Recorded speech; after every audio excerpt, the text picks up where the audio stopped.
Week 0 has officially arrived. College football in general has officially arrived, and I could not be more excited. I fully understand. Week 0 doesn't have a lot of hype behind it, outside of the fact that they're just football games that are going to be played with some kind of meaning. We're not talking about the NFL preseason anymore. We're not talking about, fall camp for all these football teams.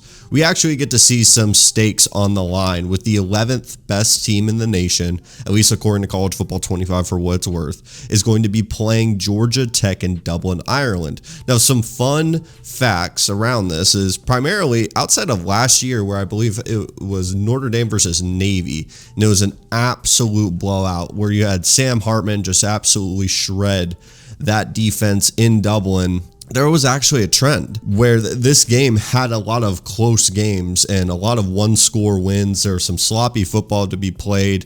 And we're going to talk about, what is the likelihood that Florida State, one of these teams that has playoff aspirations, that has a lot on the line, to be honest, to go off onto a great start into the year, going against a team that sneaky, not saying Georgia Tech should be anything close to favored, but this is not a team you want to mess around with. This is a ACC matchup that you just don't want to just kind of fumble your way to a victory. You want to come out dominant, especially in this environment.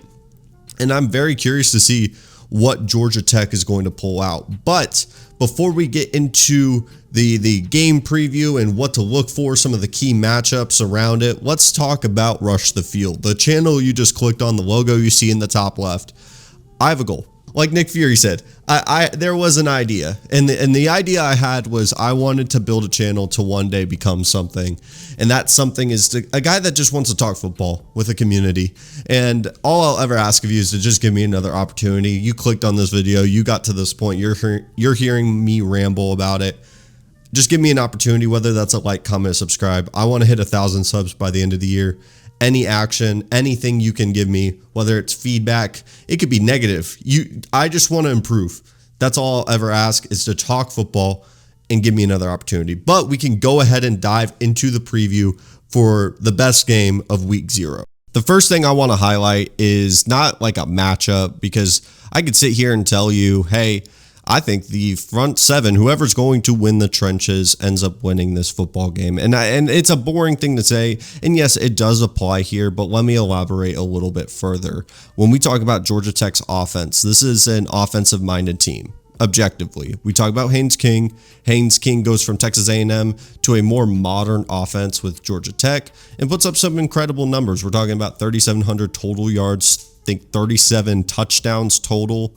And on the flip side, there is still Haynes King, where he led the entire ACC in turnovers. Whenever he had to play a much more difficult defense, his not true colors showed, but he definitely came down to earth a little bit and did not play at the same level that he would against lower level teams, like most quarterbacks end up doing. But it's still an offensive-minded team when you have guys like Chase Lane, when you have guys like Jamal Haynes, when you have guys that are able to orchestrate a modern offense like this. Because honest to God, quick side note, I genuinely still think of Georgia Tech as that triple option offense that could. The offense that would maybe catch a Clemson in the prime of the Dabo days off guard, and we're looking at a ball game in the fourth. But no, this is a new level of a team where they're running a more modern offense, and I think that's fascinating. And mind you, Georgia Tech also got a 5-star offensive tackle recently in recruiting. So this is a program that isn't just, a Temple, or no disrespect, or like a Virginia, where you kind of just, hey, Florida State, they're the ranked team, they should blow them out. If we look at Vegas and how they're kind of projecting this game, the line has gotten closer and closer to single digits. I think right when I checked, it's about 11.5. All the way, I've seen people get it at 10, which you really wouldn't expect from an unranked matchup that is the number 10-ish team in the country with Florida State, one of the most prolific teams when we're talking about the transfer portal and high in recruiting, a team that was very vocal about what happened in the college football playoff last year, but they're only favored by 10 points, which is also I'm not saying that is nothing, that's 2 possessions, but you would almost expect it to be more. So why is that the case? So the first thing I think of on why that number is the way that it is I do think there's a lot of variance with Georgia Tech's offense. I think that there's crazy highs. I think if they're able to control the defensive line, if they're able to make some plays with their playmakers that they do have, Haynes King has time in the pocket to actually cook. He's not turning the ball over. This is a team that could put up 30 this Saturday in Dublin, Ireland. But this is also a team that, say Florida State, controls the entire game. They're running the ball. The defensive line is in Haynes King's face. He's turning the ball over. It could be as low as 3 points. And when you have such a wild card of a team like Georgia Tech, this is not like a Virginia. This is not like I'm trying to think of like a Baylor.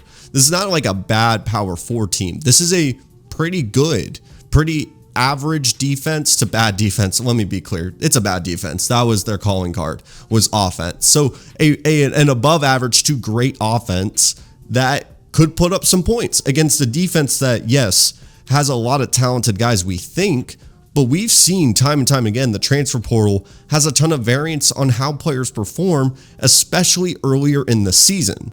And there's plenty of examples to think of when you add a ton of transfers that year to year you have a lot of fluctuation in how they could perform. I think of like TCU tried to refill after all that NFL talent leaves with the transfers, and you can't recreate that magic. And sometimes in the earlier parts of the season, you don't have that cohesion, or sometimes they look great. Think of Colorado versus TCU just last year. That was a team built off the transfer portal. And I think, to be fair, Florida State has acknowledged this, and they know we have to backfill with some high school recruiting. And so they've done a great job over the past 2 seasons bringing in high school recruits. Now, have they developed? Have they taken the next step? That is what we want to see in this upcoming game. And I, honest to God, think when we look at the offensive side of the ball for Florida State, that's where I have the most questions. Because let's be objective about it. You lose Trey Benson, Keon Coleman, Johnny Wilson, and then Jordan Travis, right? So you lose all these pieces to the NFL. They all got to get replaced. Roydell Williams goes to the running back room from Alabama. I think he's going to be really good. Your new quarterback from Oregon State, originally from Clemson, goes to Florida State for his third opportunity. DJU, we all know he's super talented, but we also know he's inconsistent. Now, he had a good year at Oregon State. He genuinely did. Him and Damian Martinez cooked, and it breaks my heart that Oregon State is in the position that it is right now, because this is not a case of where we're looking at DJU and he was wanting to leave Oregon State because he wasn't good enough. No, this was a situation that was very unique, where the conferences got destroyed and you're sitting there going, well, I want to still play. Like, I still want to go for a national championship. Now he could have gone to the draft in a loaded QB class. That probably would have been the best for him. And he goes to Florida State to potentially be the team that gets the job done, and they make the college football playoff. Though it is 12 teams, they make the college football playoff regardless. But the thing is, his entire career, he's been up and down. It's been imperfect. You have these moments of where his throw power, his ability to put velocity and zip on the ball, he is built almost one for one of what you are looking for in a modern quarterback. Big in size, immunity, an incredible arm. He is everything you are looking for, but what's been the missing piece? And is Florida State going to be in a position where we're looking at him like he's a Joe Milton, or is he a guy that can control an offense and not turn the ball over? Because one of the biggest things with Florida State that I'm very curious about on the offensive side of the ball is what's going to be their calling card? What's going to be their identity this year? Jordan Travis was an uber athletic player that their scheme was very simple and it was effective because you had incredible athletes making those plays.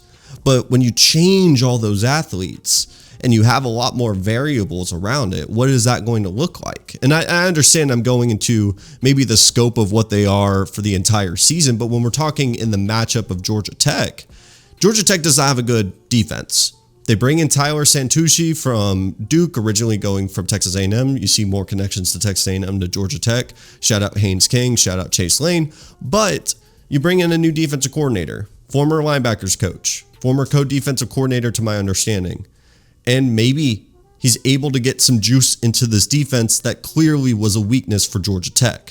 So if it's a weakness for Georgia Tech, I need to see some cohesion with Florida State. Not saying it has to happen in the first drive, not saying it has to happen in the second, the third, the fourth, but at least at some point in this game, feel like there's some fluidity. Feel like it's not pulling teeth to get a first down. And that goes to my point of they don't have to figure out their identity in week 0, but show some life on what that identity could be. And if I were to predict, I think it's going to be running the ball.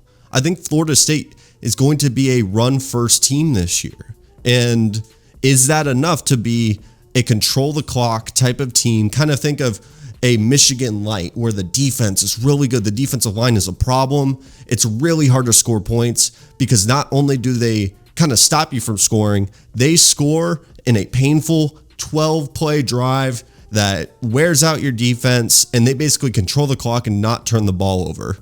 I don't think this team can afford turnovers like most teams do, and they're hard to predict. It's one of the most, unpredictable stats in the entire country. And to his credit, DJU has gotten better about not turning the ball over and almost being a point guard that has an electric arm. And an electric arm in the sense that he can fit it into basically any window he wants to.